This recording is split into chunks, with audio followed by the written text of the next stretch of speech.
নমস্কার বন্ধুরা, Prius cooking ব্লগে আপনাদের আবারও একটি নতুন রেসিপিতে স্বাগত জানাই। আজকে আমি সম্পূর্ণ নিরামিষ চাল কুমড়া দিয়ে দুর্দান্ত রেসিপি শেয়ার করব, যা বারবার বানাবেন। তো চলুন আজকে চাল কুমড়োর রেসিপি আমরা দেখে নিই। দেখতেই পাচ্ছেন একটা ছোট্ট সাইজের চাল কুমড়ো নিয়েছি। এবার কুমড়োটাকে দেখুন আগাগোড়া বাদ দিয়ে আমি মাঝ বরাবর কেটে নিলাম। এরপর দেখতেই পাচ্ছেন আমি চাল কুমড়োগুলোকে 4 ভাগে ভাগ করে নিয়েছি। এবার দেখুন যেহেতু অনেকটাই ছোট, খুব তাড়াতাড়ি চাল কুমড়োর খোসাগুলো ছাড়ানো হয়ে যাবে। তো দেখুন আমি তাই চাল কুমড়োর খোসাগুলো খুব ভালো করে ছাড়িয়ে নিচ্ছি। কোনো রকম সবুজ অংশ রাখা যাবে না।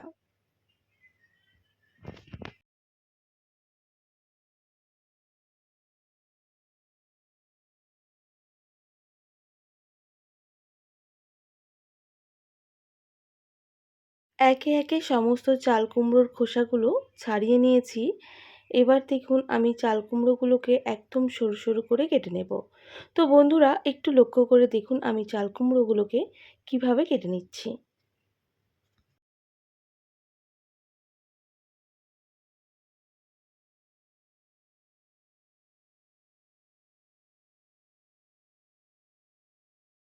এইভাবে সমস্ত চাল কুমড়ো কেটে নিতে হবে। দেখতেই পাচ্ছেন সমস্ত চাল কুমড়ো কেটে নিয়েছি আর পরিষ্কার করে আরও একবার ধুয়ে নিয়েছি। এবার আমি দিয়ে দেব লবণ। লবণ মাখিয়ে চাল কুমড়োগুলোকে বেশ কিছুক্ষণ রেস্টে রেখে দিতে হবে। আর লবণটা খুব ভালো করে মাখিয়ে নিতে হবে।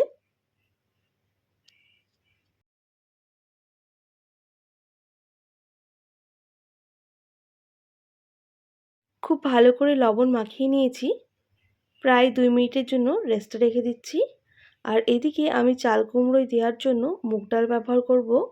প্রায় 1 বাটি মতো মুগ ডাল নিয়েছি আর এগুলো ঘরোলা মুগ। এরপর ঘরোয়া মুগটাকে 3 থেকে 4 বার জল পাল্টে পরিষ্কার করে ধুয়ে নিয়েছি। আমি এগুলো সেদ্ধ করে নেব, তার জন্য প্রেসার কুকারটা ব্যবহার করছি। কারণ এই ডাল সেদ্ধ হতে একটু সময় লাগে, তাই আমি প্রেসার কুকারে 2টো সিটি মেরে নেব। তাহলে খুব ভালো করে ডালগুলো সেদ্ধ হয়ে যাবে। তাই দিয়ে দিলাম পরিমাণ মতো জল আর স্বাদ মতো লবণ। খুব ভালো করে মিক্স করে নেব আর 2টো সিটি মেরে নিচ্ছি। আর বন্ধুরা দেখুন এদিকে বেশ কিছুক্ষণ চাল কুমড়ো রেস্টে রাখার কারণে চাল কুমড়োর এক্সট্রা জল বের হয়েছে। আমি হাত দিয়ে চেপে চেপে চাল কুমড়োগুলোকে অন্য একটা পাত্রে রাখবো। দেখুন হাত দিয়ে চেপে এক্সট্রা জলটা বের করে নিচ্ছি। আর এই জলটা কিন্তু ফেলবো না, রান্নায় ব্যবহার করব। তাই সাইডে সরিয়ে রাখবো। আর তো বন্ধুরা দেখুন বেশ কিছুক্ষণ রেস্টে রাখার কারণে চাল কুমড়োগুলো অনেকটাই কমে এসেছে আর নরম হয়ে গেছে। এবার বসিয়ে দিলাম কড়াই। কড়াইটা খুব ভালো করে গরম করে নেব।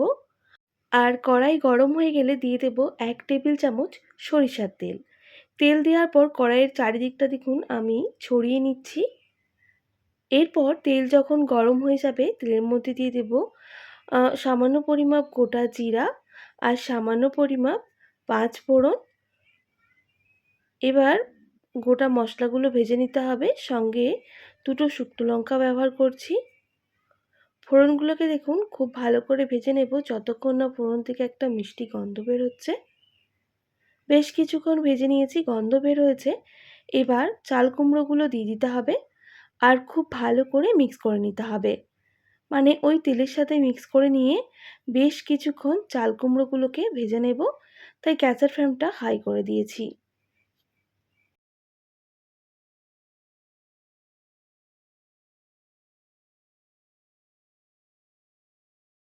গ্যাসের ফ্লেমটা হাই রেখেই 3 থেকে 4 মিনিট সময় নিয়ে চাল কুমড়োগুলো খুব ভালো করে ভেজে নিয়েছি। এবার কিছু গুঁড়ো মশলা অ্যাড করে দিতে হবে। তো বন্ধুরা এইভাবে বেশ কিছুক্ষণ চাল কুমড়োগুলো অবশ্যই ভেজে নেবেন।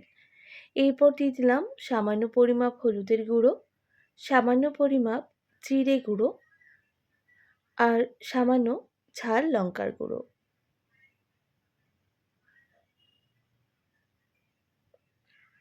আবারও সমস্ত উপকরণ খুব ভালো করে মিক্স করে নিতে হবে আর কষিয়ে নিতে হবে।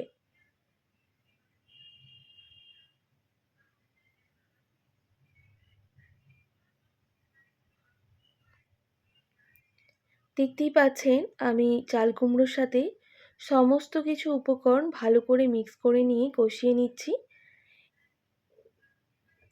খুব ভালো করে যাতে এই গুঁড়ো মশলার গন্ধ না থেকে যায়, তার আমি খুব ভালো করে ভেজে নিচ্ছি। এবার দিয়ে দেব পর্যাপ্ত পরিমাপ জল। বন্ধুরা, আমি এখানে দিয়ে দিচ্ছি সেই চাল কুমড়োর জলটা, যেটা এক্সট্রা জল বের হয়েছিল সেই জলটাই ব্যবহার করব অল্প অল্প। আর খুব ভালো করে আমি কষাতে থাকবো। আরও বেশ কিছুটা জল অ্যাড করলাম, আবারও ভালো করে মিক্স করে নিচ্ছি। তবে গ্যাসের ফ্লেমটা হাই রেখেই কিন্তু করে নিচ্ছি। আর অবশ্যই চেষ্টা করবেন চাল কুমড়ো খুব ভালো করে সেদ্ধ করে নেওয়ার। তাই আমি ঢেকে দিচ্ছি প্রায় 2 মিনিটের জন্য। 2 মিনিট পর ঢাকনাটা সরিয়ে আবারও আমি নাড়াচাড়া করে নেব। তো বন্ধুরা, একবার চেক করে নিতে হবে চাল কুমড়োটা কতটা সুসেদ্ধ হয়েছে নাকি। তো দেখুন, চাল কুমড়ো প্রায় 90% এর মতো সেদ্ধ হয়ে গেছে। বাকিটা আমি মুগ ডালের সাথে সেদ্ধ করব। তাই দেখুন, সেদ্ধ করে রাখা মুগ ডাল দিয়ে দিতে হবে। আর মুগ ডালটা প্রায় কিন্তু সুসেদ্ধ হয়ে গেছে। এবার ডালগুলো ওই চাল কুমড়োর সাথে দিয়ে আরও ভালো করে সেদ্ধ করে নেব। তাই আবারও ভালো করে মুগ ডালের সাথে চাল কুমড়োগুলো ভালো করে মিক্স করে নেব। তবে গ্যাসের ফ্লেমটা কিন্তু আমি হাই রাখছি।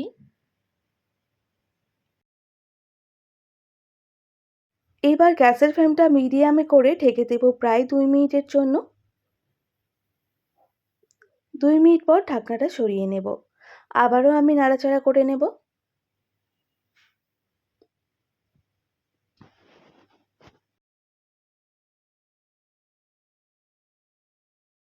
এবার কিন্তু দিয়ে দেব পর্যাপ্ত পরিমাপ জল।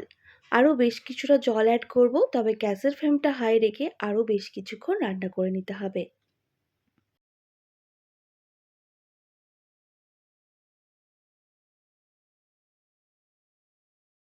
বেশ কিছুক্ষণ ফুটিয়ে নিয়েছি। আর দেখতেই পাচ্ছেন সব কিছু কিন্তু ভালোভাবে সুসেদ্ধ হয়ে গেছে। এবার দিয়ে দেব সামান্য পরিমাপ গরম মশলার গুঁড়ো। আর গ্যাসের ফ্লেমটা হাই রেখে আরও 2 মিনিট মতো ফুটিয়ে নিতে হবে। আর দিয়ে দেবো স্বাদটা ব্যালেন্স রাখার জন্য সামান্য একটু চিনি। অবশ্যই চিনিটা যদি আপনাদের অপছন্দ হয়ে থাকে সেক্ষেত্রে স্কিপ করতে পারেন। আবারও মিক্স করে নিয়ে আমি গ্যাসের ফ্লেমটা আরেকটু মিডিয়ামে করে দেব। আর বন্ধুরা, আমি একটা বড় চামচ নিয়ে এগুলোকে একটু ঘেটে নিচ্ছি, তাহলে দেখবেন খেতে আরও ভালো লাগবে, একটু গাঢ় গাঢ় হয়ে যাবে।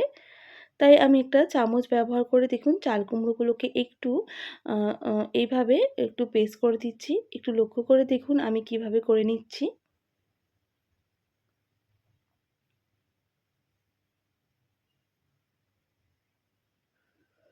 তো এবার আমাদের কিন্তু একেবারে রেসিপি রেডি হয়ে গেছে। আমি এবার নামিয়ে নেব। গরম গরম ভাত আর রুটির সাথে কিন্তু এই রেসিপিটা দুর্দান্ত লাগে। এইভাবে একবার চাল কুমড়োর রেসিপি বানিয়ে দেখুন। কথা দিচ্ছি আপনারাও কিন্তু, যারা চাল কুমড়ো খায় না তারাও কিন্তু খাবে। আশা করছি আজকের রেসিপি আপনাদের ভালো লেগেছে। ভালো লেগে থাকলে অবশ্যই একটি like, comment, share and subscribe করে দেবেন। পাশে থাকা বেল আইকনটিও প্রেস করে দেবেন। তাহলে নিত্য নতুন রান্নার ভিডিওগুলি আপনাদের কাছে পৌঁছবে। আজকের মতো এতটাই। আবার নতুন কোনো রেসিপি নিয়ে আপনাদের সঙ্গে দেখা হবে। আপনারা ভালো থাকবেন, সুস্থ থাকবেন। আর এতক্ষণ আমার সঙ্গে থাকার জন্য আপনাদের সবাইকে অনেক ধন্যবাদ।